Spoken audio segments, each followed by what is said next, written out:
आप सभी का स्वागत है मेरे YouTube चैनल पर। आप सभी को पता है हम आधुनिक भारत का इतिहास पढ़ रहे थे, उसमें से पार्ट 6 हम अपलोड कर चुके हैं और पार्ट 7 आज आपके सामने लेके आए हैं। दोस्तों आज हम यूरोपीय कंपनियों का भारत में आगमन की कहानी को पढ़ेंगे।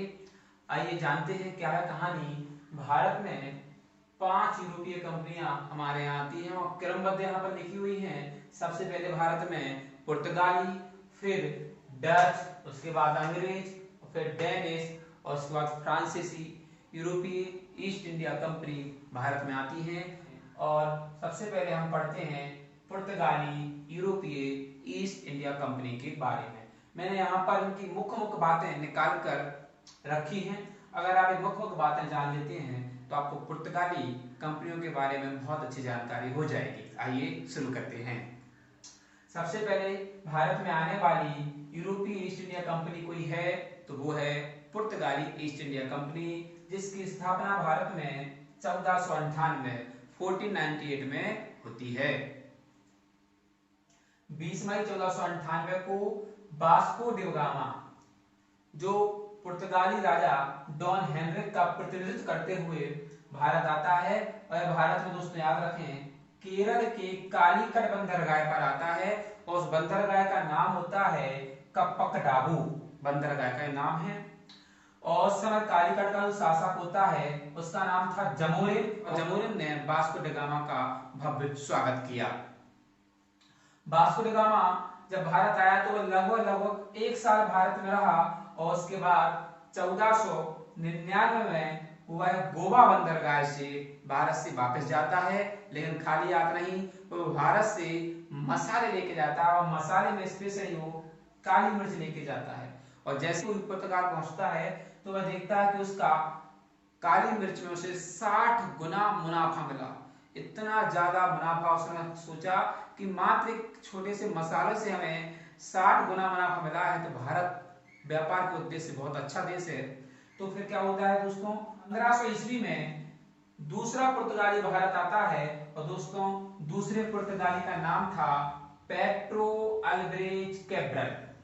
पेट्रो अल्बरेज कैब्रल दूसरा पुर्तगाली है जो भारत आता है और ये अपने साथ अकेला नहीं 13 जहाजों के जत्थों के साथ आता है। बड़े बड़े 13 जहाज आता है और जैसे जी आता है उस समय अरब सागर में अरबों का शासन चल रहा था। अरब वहां पर शासन करते थे तो अरबों पर उसने आक्रमण कर उन्हें पराजित कर दिया। साथ में कोचिन तथा कन्नौज पर भी ये अधिकार कर लेता है और अपने हक में ले लेता है। और याद रहे दोस्तों इसके बाद कहानी ये बनती है कि दूसरी बार वास्को डी गामा 1502 में आता है।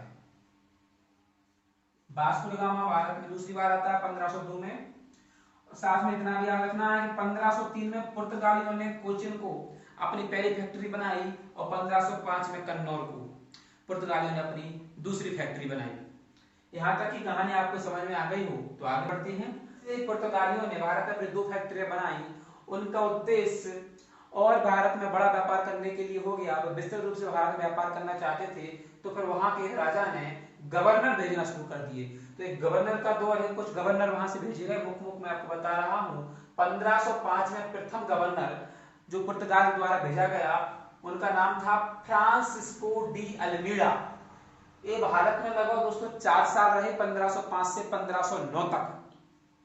और इनके बारे में मुख्य पॉइंट ये है कि जैसे ये भारत आते हैं इन्होंने अरब पर आक्रमण कर व्यापार पर कब्जा कर लिया। जहां से पानी के जहाज आते जाते थे वो पूरा क्षेत्र पर इन्होंने कब्जा कर लिया। इसलिए इस कब्जे की नीति को, इस कब्जे की प्रक्रिया को ही इतिहासकारों ने ऐसे फ्रांसिस्को डी अल्मीड़ा की ब्लू वाटर पॉलिसी या नीली जल नीति कहा है। इनके बारे में जानकारी मुख्य पॉइंट है, पूरा विस्तृत नहीं है दोस्तों। 1509 से 1515 में दूसरा गवर्नर भेजा पुर्तगाल ने, इसका नाम था अल्फांसो डी अल्बुकर्क। प्रथम का नाम था फ्रांसिस्को डी अल्मीड़ा, दूसरे का नाम था अल्फांसो डी अल्बुकर्क। इसके बारे में मुख्य पॉइंट देख लेते हैं। सबसे इसके बारे में मुख्य पॉइंट याद रखें कि पुर्तगाली साम्राज्य का वास्तविक संस्थापक यदि भारत में किसी को मानते हैं तो अल्फांसो डी अल्बुकर्क को मानते हैं। और मुख्य रूप से इसका 1510 में इसने बीजापुर के शासक आदिल शाह से गोवा को छीन लिया और उस पर अधिकार कर लिया था और अपने क्षेत्र में इसने सती प्रथा पर निषेध किया। सती प्रथा को नहीं चलने दिया और 1515 में भारत में ही दोस्तों इसकी मृत्यु हो जाया करती है। आगे 5 सितंबर 1524 को वास्को ड गामा तीसरी बार भारत आया और इस समय पुर्तगाली वायसराय बनकर भारत आया था और 2-3 महीने बाद ही दिसंबर 1524 में इसकी भारत में ही मृत्यु हो जाती है। तो क्वेश्चन ये भी है कि भारत में वास्को ड गामा कितनी बार आया? 3 बार आया। पहला 1498 में, दूसरा 1502 में और तीसरा आपका 1524 में। आगे तीसरा गवर्नर पुर्तगाली भेजते हैं जो 1529 से 1538 तक भारत में रहता है, जिसका नाम था Nuno da Cunha. Nuno da Cunha. और इसकी मुख्य पॉइंट यहां से है, इसने 1530 में जो पुर्तगालियों की राजधानी कोचिन थी उसको वहां से स्थानांतरित कर गोवा किया और 1534 में बेसिन और 1535 में द्वीप पर अधिकार कर लिया, जिसे हम दमन द्वीप के नाम से जानते हैं। और पुर्तगालियों ने 1538 में अपना चौथा गवर्नर भेजा जिसका नाम था Garcia D Noronha. Garcia D Noronha इसका नाम था और इसने अपने शासन में कार्च अरमेड़ा काफिला व्यवस्था, अनुमति पत्र व्यवस्था होती थी क्योंकि इनका अरब सागर पर शासन था। तो अरब सागर से जहाजों का आना जाना के लिए इनसे सभी को अनुमति लेनी पड़ती थी, जिसे कार्च अरमेड़ा काफिला व्यवस्था कहा जाता था। तो इसके बारे में कहानी थी। और पुर्तगालियों का भारत में क्या योगदान रहा? तो सेंट्रल अमेरिका से पुर्तगाली ही भारत में तंबाकू, मूंगफली, आलू, लाल मिर्च, पपीता, अमरूद ये सब लाए। साथ में भारत में जहाज निर्माण की प्रक्रिया इन्होंने चालू करवाई। भारत व जापान से व्यापार सिस्टम भी इन्होंने चालू करवाया। चर्च का कैथोलिक मॉडल भी ये भी भारत में लाए। और मुख्य पॉइंट यहाँ से पूछा जाता है प्रिंटिंग प्रेस की शुरुआत। तो प्रिंटिंग प्रेस की शुरुआत भारत में 1556 से ही हो गई थी और सर्वप्रथम पुर्तगालियों ने इसकी शुरुआत की थी। और दोस्तों लास्ट पॉइंट, पुर्तगाली भारत में सबसे पहले आए और सबसे बाद में गए। 1961 में गोवा दमन द्वीप को पुर्तगालियों से आजाद करवाया और दोस्तों 1987 में 56वें संविधान संशोधन में गोवा को भारत का 25वां राज्य बनाया गया। उम्मीद करता हूँ छोटी सी पुर्तगाली की कहानी आपको समझ में आई होगी। हम अगले लेक्चर में डच, अंग्रेज, डेनिश के बारे में भी पढ़ेंगे।